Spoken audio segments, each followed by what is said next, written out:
Salam. Bugün ben size smetanyik tortu hazırlayacağım. Bunun için bize lazım olacak 3 yumurta, 1 banka qatlaşdırılmış süt, 1 stəkan un ve 1 çay kaşığı və yaxud da 1 paçka qabartma tozu. İlk növbədə mən 3 yumurta ve 1 banka qatlaşdırılmış sütü mikserlə çalacağım.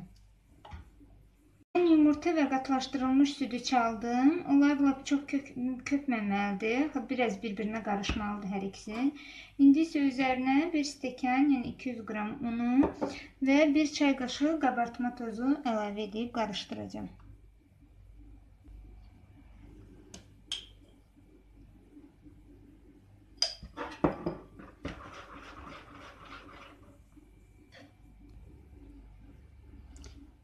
Xəmirimiz artıq hazırdır. O baxın belə qatılıqda alınır.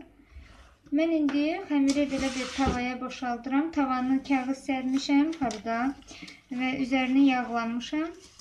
İndi isə xəmirimizi boşaldıb bişirəcəm. 180 dərəcədə üzəri qızarana kimi, yəni həmişəki kimi çubuqla yoxlayırıq bişdiyini və götürürük.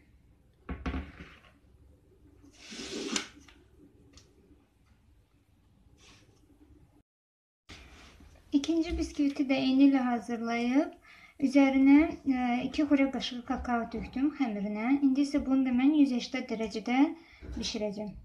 İndi isə mən kremi hazırlayacağım bisküvitlər bişənə kimi. Krem üçün bizə lazımdır 700 qram smetan, 25% və ya ondan da yuxarı olmalıdır. 25%-dən aşağı olmasın yağlılığı. 700 qram smetan, 2 stəkan pisok, yəni şəkər tozu, 1 xörək qaşığı isə bal. Bunları smetanı, pisoku, yəni şəkər tozunu və balı üst-üstə tökdüm. İndi bunları mikserlə çalacağım. Tam pisok əriyənə kimi. Mən kremi artıq çaldım. Baxın belə qatılıqda alınır. İndi isə bisküvitlərimiz bişənə kimi mən kremi xaladenika qoyacağım. İndi isə mən artıq tortumuzu yığmağa başlayacağım. Bunlar çox nazik bisküvitlər alınır. Buna baxmayaraq bunları hər iki yerə bölmək lazımdır, hər bisküviti. Çünki o kremi özünə çəkdikdə bisküvitlər qalxır. Mən həmən bisküviti hazırladığım tavanın içərisində tortu yığmağa başlayıram. Çünki smetan qıraqlardan axır, belə dəyaz qabda eləmək olmur. Biraz belə dərin, hətta bundan da hündür belə dərin bir qabınız olsa daha yaxşı olar. İndi isə tortumuzu yığacağım. Mən kakaolu bisküviti qoydum. Üzərinə indi bolluca krem qoymaq lazımdır. Yəni bu krem tam bu torta çatacaq. Yəni çox kimi görünür, amma çox deyil. Çəkdikdən sonra özünə içində krem bilinmir. İndi belə mən belə 2-3 qaşıq, hətta 4 qaşıq, indi baxırsınız da göz ayarı kremi bölmək lazımdır.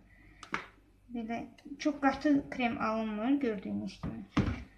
Bunu belə çəkirəm.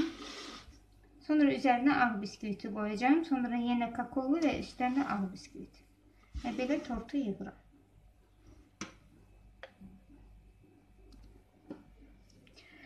Mən tortu artıq yığdım. Üzərinə isə plitka şokolad rəndidən keçirdim. Siz üzərinə ağ da saxlaya bilərsiniz. Və ya kakao paraşoku da sitadan, yəni ələkdən keçirdə bilərsiniz. Və yaxud da fındıq, çəkilmiş fındıq tökə bilərsiniz. O artıq sizin zövqünüzə qalır. İndi isə mən bu tortumuzu xaladenika, yəni soyuducuya qoyacağım. Bir gecəlik. Sabah artıq kesib yeyə bilərsiniz. Siz də hazırlayın, nuş olsun. Kanalımıza abunə olmağı, like qoymağı unutmayın. Çox sağ olun.